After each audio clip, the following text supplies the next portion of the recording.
नमस्कार, संगीताज रेसिपीमध्ये आपले स्वागत आहे। आज आपण बनवणार आहोत एक खास आणि पारंपरिक रेसिपी, बांबू शूटचं म्हणजे कांड्यांचं लोणचं। त्यासाठी मी 3 कांड्या घेतलेल्या आहेत बांबूच्या। आता त्याची आपण ही साल काढून घेत आहोत। तर साल आपण अशी खालून देठा करून जर काढली ना तर पटकन निघते। हे बघा, अशा प्रकारे।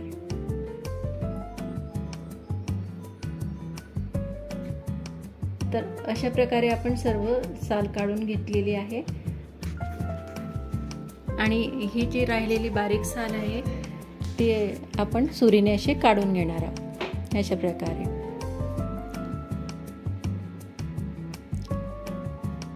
तर तुम्ही जो कोवळा भाग आहे तोच घ्यायचा आहे, जो कडक भाग आहे तो घ्यायचा नाही, याचा खालचा कडक भाग घ्यायचा नाही। आणि तुम्हाला जसा आकारात कापायचे तशा आकारात तुम्ही कापू शकता। मी लांब असे काप करून घेतले आणि त्यामध्ये आता आपण मीठ घालून घेतोय। 2 चमचे घातले मी मीठ, 1 चमचा हळद आणि 2 चमचे व्हिनेगर। आणि आपल्याला असं मिक्स करून घ्यायचं आहे, वर खाली करून छान। व्हिनेगरमुळे आपलं लोणचं टिकायला मदत होईल म्हणून आपण व्हिनेगर घातलेलं आहे। तर आता आपल्याला हे असंच झाकण ठेवून रात्रभर आपल्याला ठेवायचं आहे। मुरवत रात्रभर मी ठेवून दिले आहे। आता मी दुसऱ्या दिवशी बघते सकाळी आपले छान काप मुरलेले आहे आणि याला असं पाणी सुटलेलं आहे बघा, अशा प्रकारे।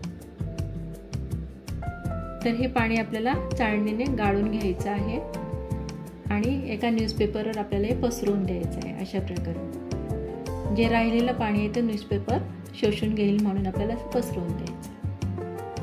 आता आपण साहित्य बघून घेऊ। मी पाव किलो हिरवी मिरची घेतलेली आहे, 1 लिंबू घेतलेला आहे, पाव वाटी शोप, पाव वाटी जिरं, पाव वाटी धणे, पाव वाटी मेथी, 8-10 आपल्याला मिरच्या घेतलेल्या आहे आणि अर्धी वाटी मोहरी आणि खडा मसाला घेतलेला आहे, तेजपान, मिरे, लवंगा आणि वेलदोडा आणि अर्धी वाटी मीठ आणि फोडणीसाठी हिंग। आता मी मिरच्या स्वच्छ धुवून कोरड्या करून घेतल्या होत्या। आता त्याला सुरीने आपण असे उभे चीर देऊन असे त्याचे काप करून घेऊ अशा प्रकारे। आता सर्व मिरच्या मी चिरून घेतलेल्या आहेत। आता आपण मसाले भाजून घेऊ। तर जो ओलावा आहे मसाल्यामधला तो निघून जावा म्हणून आपण एक एक करून सगळं मसाले भाजून घेत आहोत। आणि आपण घरातलेच मसाले घेतलेले आहे, त्यामुळे या लोणच्याला घरगुती अशी चव येईल आणि खूप चविष्ट बनतं आपलं लोणचं।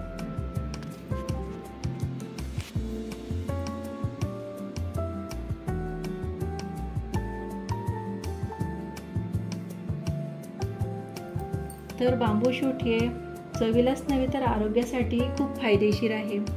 याचे भरपूर असे फायदे आहे। यामध्ये भरपूर प्रमाणात फायबर आहे, अँटीऑक्सिडंट्स आहे आणि कमी कॅलरी असल्यामुळे ज्यांना वजन कमी करायचं त्यांच्यासाठी खूप फायदेशीर आहे। तर आपण आता खडे मसाले असे भाजून घेणार आहोत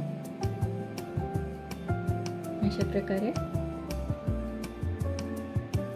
आपण सर्व साहित्य भाजून घेतलेला एक एक करून। आता यामध्ये मिरच्याही भाजून घेऊ।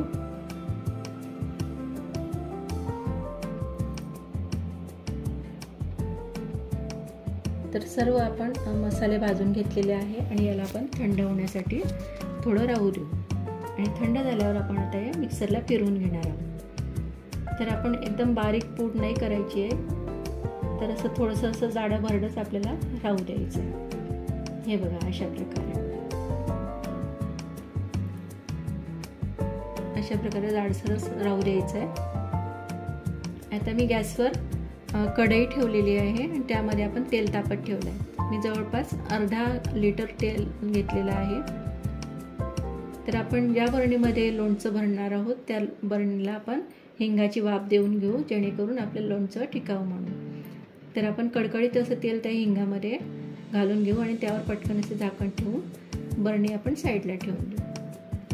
आता आपण मसाले घेऊ एका मोठ्या भांड्यामध्ये आणि त्यामध्ये मी हळद, अर्धी वाटी काश्मीरी लाल तिखट घेतलेलं आहे आणि आता यामध्ये हिंग घालून घेऊ आणि जे गरम तेल आहे ते थोडं थोडं टाकत आपण याला छान भाजून घेऊ मसाल्यांना अशा प्रकारे. तर सुगंध खूप छान असा दरवळतोय घरामध्ये आणि आपल्याला आता हे थंड व्हायला साईडला ठेवून द्यायचं आहे आणि थंड झाल्यावरच यामध्ये आपल्याला करून घेतलेले काप आणि मिरच्या घालायचे. तर आता आपला मसाला थंड झालेला आहे आणि रंगही खूप छान आलेला आहे. तर यामध्ये आपण कापून घेतलेले काप आणि मिरच्या एकत्र करून घेऊ अशा प्रकारे.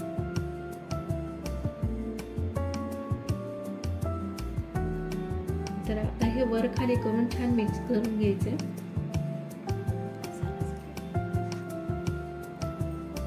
मसाल्याचा रंग बघा किती छान आलेला आहे.